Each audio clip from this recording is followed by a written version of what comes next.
Hello and welcome to another edition of the Sligo Show where we do our paper review. So we do this every week and we bring on a guest and we've asked some of our local well-known faces whether they're in politics, sport, business, whatever. So this week we're joined by Councillor Marie Casserly. Marie, you're very welcome. Thank you very much. And we're here at the home of Sligo Rovers this week. We're doing a little piece separate to this. It'll be out later on today as well where we are actually going to sponsor one of the ladies' senior team players. So I know you've had a big involvement from day one. This didn't happen a year ago, the Sligo ladies team. This has been in development for a number of years. Yeah, well, it has, and there was a voluntary committee set up, I suppose, to help with the progression of girls in soccer and girls in sport, because what we were being told is that there was a pathway for boys through under 14, 16, 17, 19s, but what was a big issue was that the girls, when they finished with the emerging talent program, which is really, really successful, and it was all run by volunteers as well and volunteer coaches, and that's why we have such a good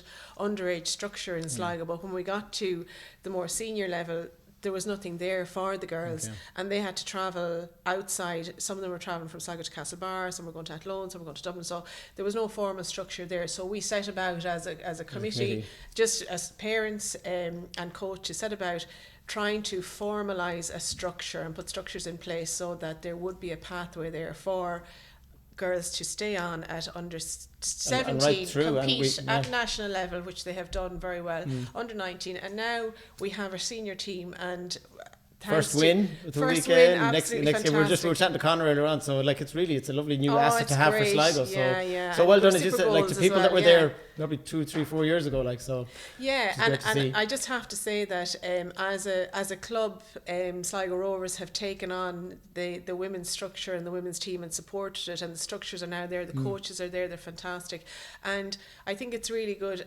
Sligo Rovers is such a community, huge community club, and I know that other clubs, like we as I say we, because I'm on the board of Sligo Rovers, we are the envy of other clubs, because it's a voluntary committee, and other clubs wonder how do we do it, so, and I'm really honoured to be part of it for the last few years, and just I suppose to encourage families to come in, because the football matches here during, if it's a Saturday or a Saturday evening or Friday, whatever night, or Monday night, it's such a brilliant atmosphere, and it's safe, and I see. You see kids. Maybe not every age kid wants to watch all the minutes of the match, but there's a bit of crack and they run around and have fun. So it is, and it's a nice, safe space to do that as well. You have to get your curry chips at half time as well. People might be able to sponsor jerseys or sponsor players, but they come to the matches sponsoring, and you're creating a real atmosphere and a buzz. Because what we have here is unique, and even for one of the last friendly games that was here, it was great to see girls from the different clubs,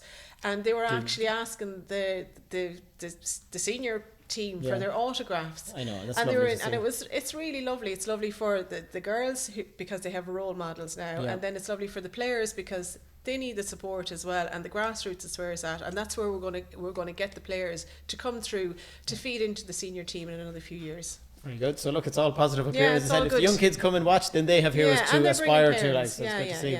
So I suppose just week having a flick through the papers, again I see in the weekend there Ukraine, there's Ukrainian families arrived into Grange, which I know is your home village, so again that's positive to see, and people are being asked to take in people, are you aware, is there any kind of supports for people that take in a family, or is that something that's been developed, or what's the kind of plan? It's been developed, and I know that the Red Cross have been inundated and they're making calls even this week for so when you register with the Red Cross, they ring you back and they find out your circumstances and how many you're able to take and where you're living. So it is, and because it's all happened so quickly, it takes a while for the structures to be put in place. I think after COVID, a lot of structures are there between the HSE and the local authority and the guards and the volunteer centre. That's in place now, so that doesn't have to be established. So it's really now, I suppose, getting the support from the national level to filter back down to the local, and then that'll help families as well. See, Minister Harkin, who I know you do, she's asking for a minister to be set up for refugees. Minister for Refugees, maybe it's a temporary role or something. Yes, I suppose it's kind of a thing that looks like it could be needed for a while, unfortunately. Yeah, and I know that it's I suppose it's just a one point or one department that can focus on distribution of funding and to make sure that people who, when they come here, that they have everything that they need.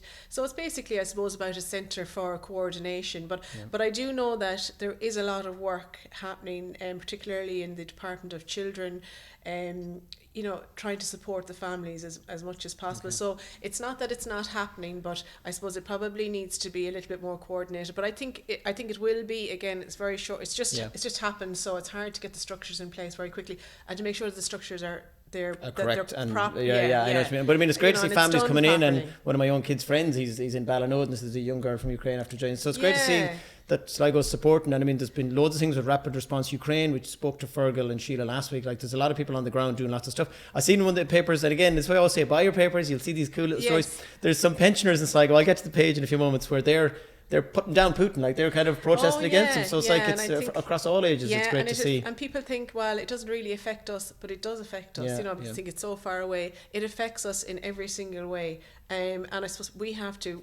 The Irish people are great at bringing in, taking in people. We're the highest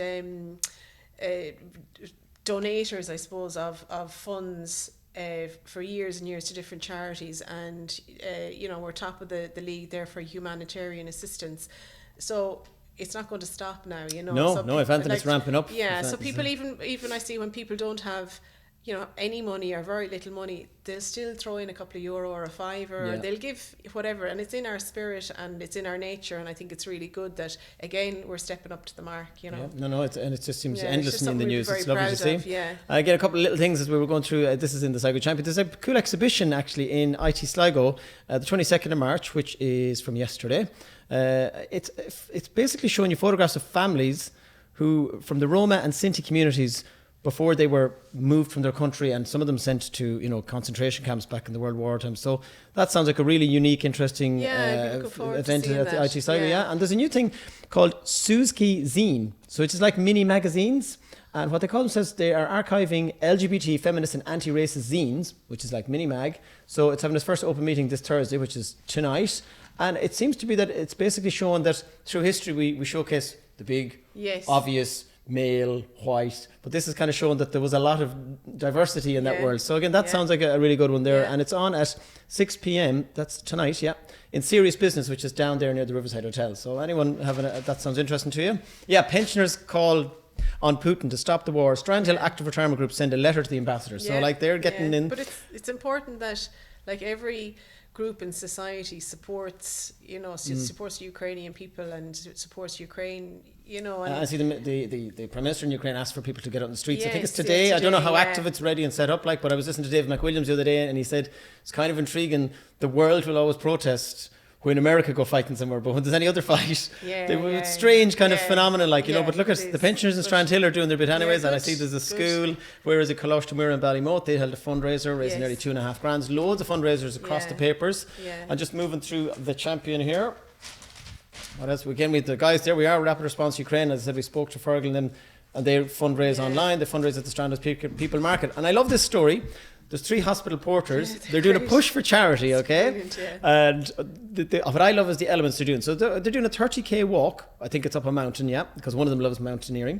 The other one is a 10,000 foot skydive, because that's his thing. And then the last guy said, and I want you to go jiving, Irish country jiving. So fairness, that's a brilliant one. And I'd be more scared of the jiving than any of them. So I think if you go to GoFundMe, the 3 porter challenge 30 km hike, or buy the local papers, and it has the story. A young girl here out in Castle Connor, Marcel Dempsey. This is another very, very difficult story. Their parents are just trying to fundraise to get access. Isn't it mad in this day and age that you have to get a GoFundMe to support themselves? So again, just to show you very quickly, again, all in the papers, help Marcel to fulfill Grace's dreams. If you go to GoFundMe and I've no doubt that will be a success as well. Yeah, and again, both papers this week are jammed with fabulous photos for the St. Patrick's Day Festival. And in fairness to the committee, which is a bunch of volunteers, and I know that some of the events were only planned about 3 or 4 weeks ago because they weren't sure could they do them or not, so they have to be hugely commended. Sligo was one of the best events in Ireland, outside of the big obvious city ones, for a smallish town as we call it maybe. But it's everything I keep saying, we punch so far above our weight, and I think that it's And we know it, but I think it's time that everyone else in the country knows it. I think it's to stick the know. chest out a bit more and go, hold on, no, we can do that. It always annoys me when big acts come to Ireland. It's Dublin, Cork, Limerick, Galway, Belfast. Like, hold on now. We can put on stuff here. I mean, the IT can hold 1,500 people odd. So and we have the space. Live is on again next year. So the Sligo Live, actually, Coronas are on in April. Because it was postponed last year. So there's another one to look out for. No doubt it'll be in your paper as well. Another wonderful story. I don't know if you know this gentleman, Paul Rooney. Yes, I know the family. And he has a great story. Again, I love some of these real life stories of Sligo people. You know their face, but you don't know the whole backstory. And he went through a lot of mental health difficulties. It was kind of with breakups, if I'm reading the story here. And he went on. He just kind of got out and got active, and that helped him. And he has set up what Muddy Souls. That's right. So again, I know people that I've seen them on social media saying they went with them, and he's just he's good support. Bundle of energy, and he loves them. And he any good at baking, Marie? Not too bad. Okay, well, not too bad. Have I to bake for something? Sligo Credit Union have answered the call to raise some dough for survivors of acquired brain injury during the month of March. So again, great to see the Credit Union, in fairness, are always active and involved in things. I know there's a book, a lot of community groups as well. Endless. All the time, Barry and the team there. There's two young girls. I think it's in the Mercy, maybe it's Ursula, I forget. They've written a book. I only seen this morning. I don't think it's in the papers yet. I'm a Teenager, Get Me Out Here. A mental health book. I think that's brilliant. Fabulous. Like these 16, 17-year-olds doing it. So get into Eason's, get into Lieber and support them. Another feature story is Cara O'Donovan, former kickboxer. And again, I can't say I know an awful lot, but her story is very interesting, that she battled with Crohn's and still became like a real elite sports person. So another wonderful story. Again, only see these stories in your local paper. In the council report, you might know some of these bits and pieces. What is establishing an active travel team? What does that mean to the person on the street? What it means, I suppose, is that it's making town centres and villages, hopefully, as well, town centres more accessible for and safer for pedestrians and cyclists. And I know that people see, there's something happening with cyclists, or there's facilities being improved, but it means that if facilities are improved for cyclists, it means it's improved for all of us, for children, for young children, for young families, for wheelchair users, for mums and dads with buggies, for elderly people who have walking assistance aids. So it's not, I think it's important for active travel, means that basically it's improving facilities for everybody. So you have fewer cars in city centres. You have streets that have lower speed limits. You have wheelchair accessible areas. You have bike parking. I think you need to look at e-scooter parking as well. E-scooter parking. I've bought one of them, and I think it's one of the best ones ever. But now there's nowhere safe to lock it, and it can't get wet. So I think they're the future. Charging points. Yeah, well, do you know what? Like, if you're living near the town, you probably don't need so much, but it's no harm. But first and foremost, more space for them. Definitely, I think they're the future. They're so handy. Well, that's good to hear. Anyways, I mean, I've been selfish a bit there, but I think it's such a handy way to get around. No, that's good. And there's a lot of money being pumped into it because of the green agenda and climate change, and so it is good. There's a lot of money available there. So I think, and with Sligo County Council, there's a team that's been established, which is a team of engineers.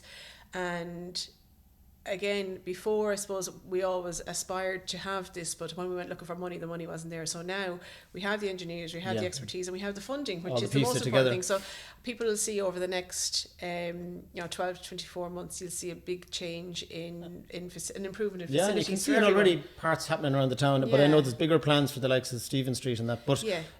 But also, even when you walk down a town, and Sligo has it down a Con Street, when it's wider on the path, it's just more relaxing to hang around in. So I'm all for that, to get the cars out of the town centre as much as we can, and like the cultural plazas coming in Stephen Street Car Park, which will be another fantastic facility to have.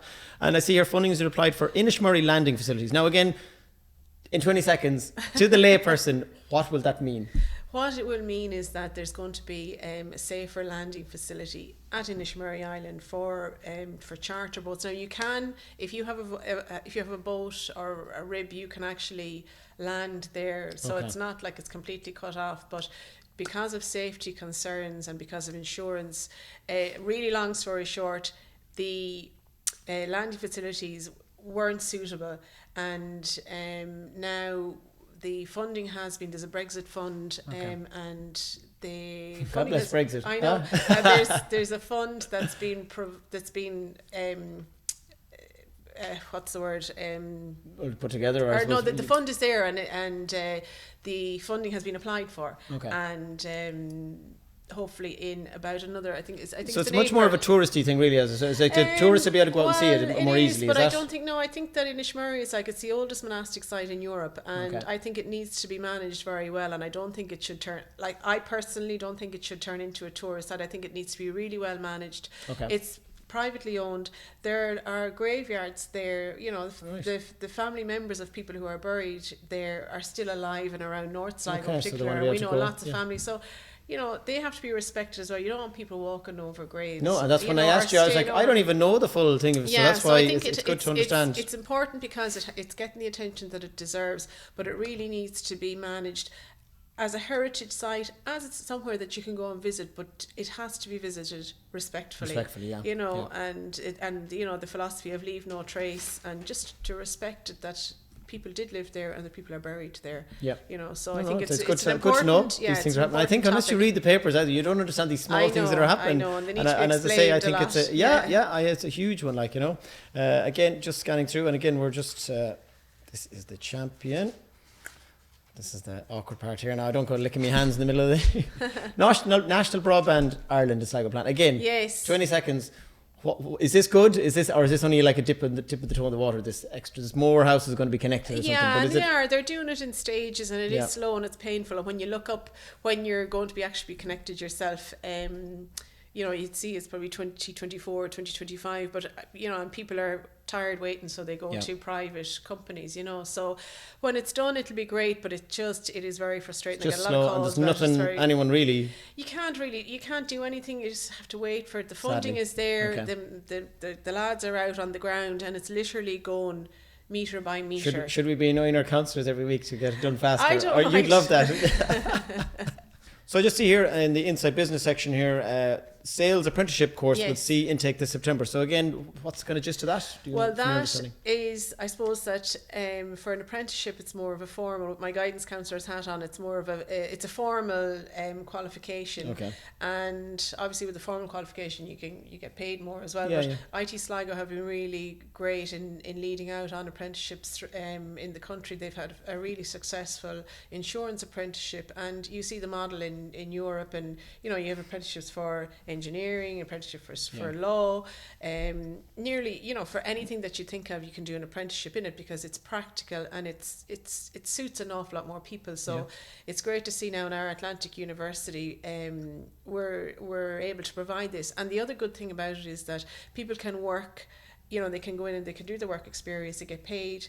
So it's more practical for more people. Because some people can't afford to. You don't really see sales kind of as a degree or a qualification, but it's just such a huge, wide-ranging job, and there is loads of work in it. So that's really, and I think that's the way forward for so many, because you've on-the-job training, it's practical, you get paid, you get a really good qualification, it's recognised worldwide, you can travel everywhere with it. So it's the way to go as well. No, it sounds good. And again, just very quickly, the Adventure Tourism Conference is in Sligo today, which again, this is tourism people in tourism all over Ireland. I presume it's their national conference, but like Sligo and the Adventure crew there, they're doing amazing work. I mean, it's all been quiet for a couple of years, but they're and that ready to go again. Actually has had I think it's just twice that it was postponed because of COVID as well. So it's great actually, and I'm going to try and get up there later on now. But it's again, punching well above our weight for the facilities that we have, and there's great groups on the ground, no question about doing the work. And what's lovely about that actually as well is that they're all, because I've done a couple of the tours with the guys, and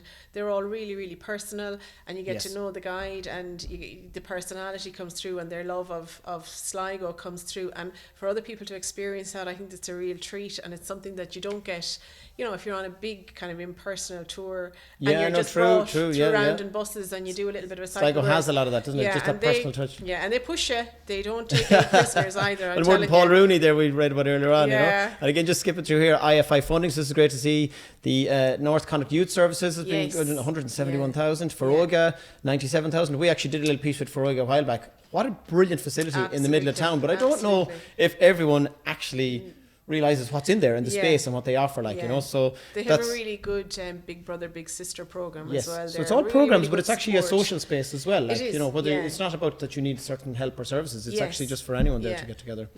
Next, we're dipping into the weekend a bit more here. I see Ballygawley Music Festival is happening 15th to the 17th of July. Colleague of yours, Thomas Walsh, the main driver in that. Be great. And that was a huge festival a couple of years ago, and That's what I love about Sligo. There's just so many festivals, and there's so many just one person teams nearly driving the initial thing, like all across the board. So fair play to and Thomas and the voluntary element of it as well, because I think when somebody is doing it, you're doing it for a different reason, you know, and you have a passion for it, and you put the energy in it, and you give your time after work and weekends. So, and that's what makes so many of these festivals so successful, because it's people's drive and a belief in a project, and wanted to celebrate and get together and put on stuff for people. And I think people see money, tickets in the door. You'd be surprised how little the organisers actually make. And if any of them do, well, fair play to them. They're fully entitled. But I always say to people, like we had Karen Gordon on, and she is the producer, is coming up in April, only 2 or 3 weeks time. I say, buy your tickets early if you're interested in going something, because it eases the pressure on the organiser so much. You know, Ballygolly Festival, it's more to see country music, so if that's your thing. And here's one of my favourite local things in the papers. The Weekender, there's a little news roundup and little bits and pieces, so I'm going to very quickly, there's loads of entertainment happening.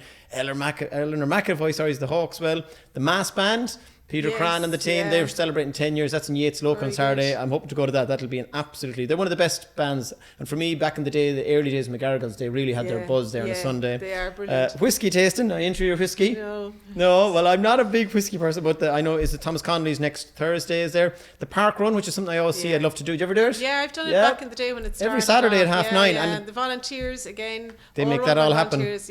A kids show in the Hawkswell, that's on this Sunday.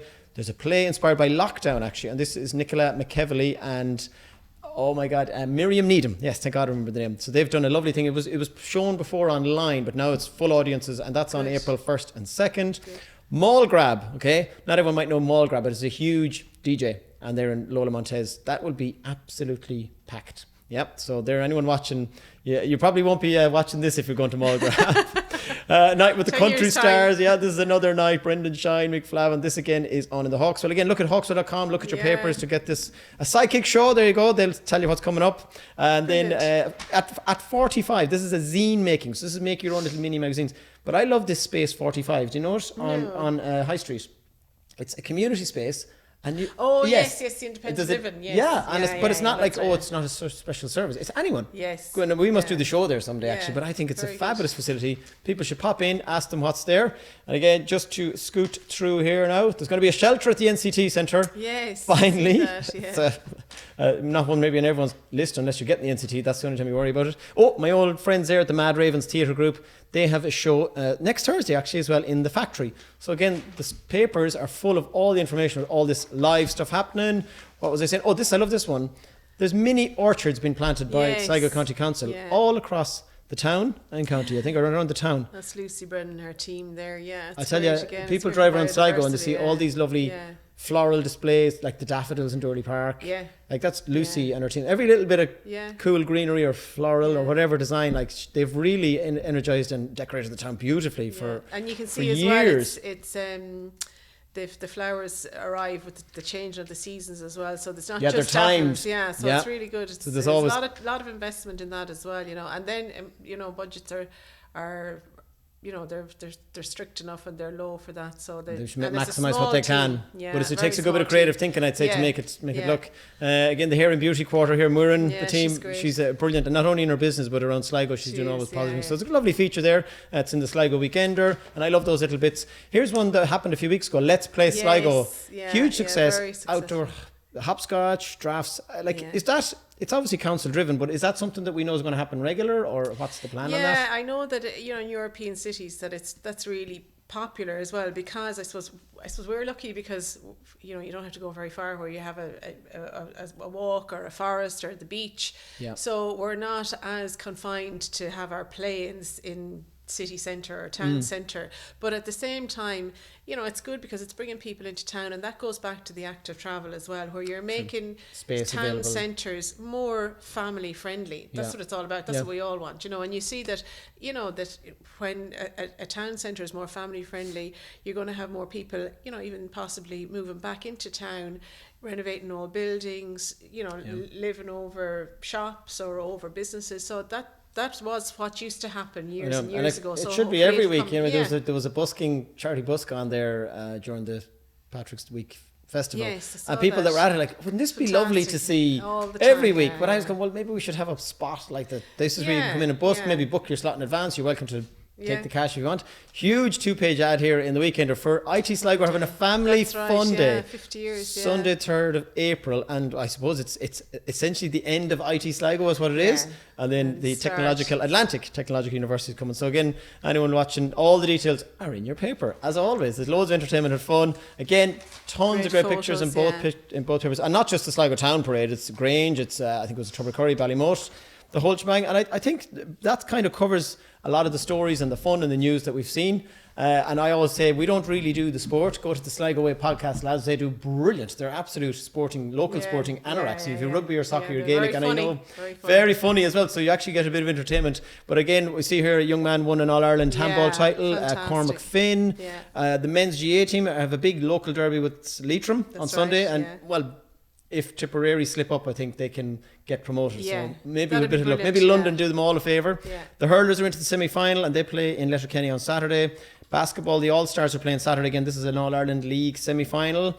The local leagues, the soccer local leagues, they're coming up to the final matches as well, so it's getting tense there. Our athletics clubs are doing really well in the national finals, all in the papers. I've seen that, So really, and again, all run by volunteers. Yeah, Sligo just has so many facets of sport. We often say it on the show, the ladies soccer team, we were here in Sligo Rovers, they're playing at home against Bohemians. Saturday. 2:00 on Saturday, the sun's going to be out, and I think they nearly broke the record, Conor was telling us, so maybe this is the day you break the record, and they had their first win, as we said there last week.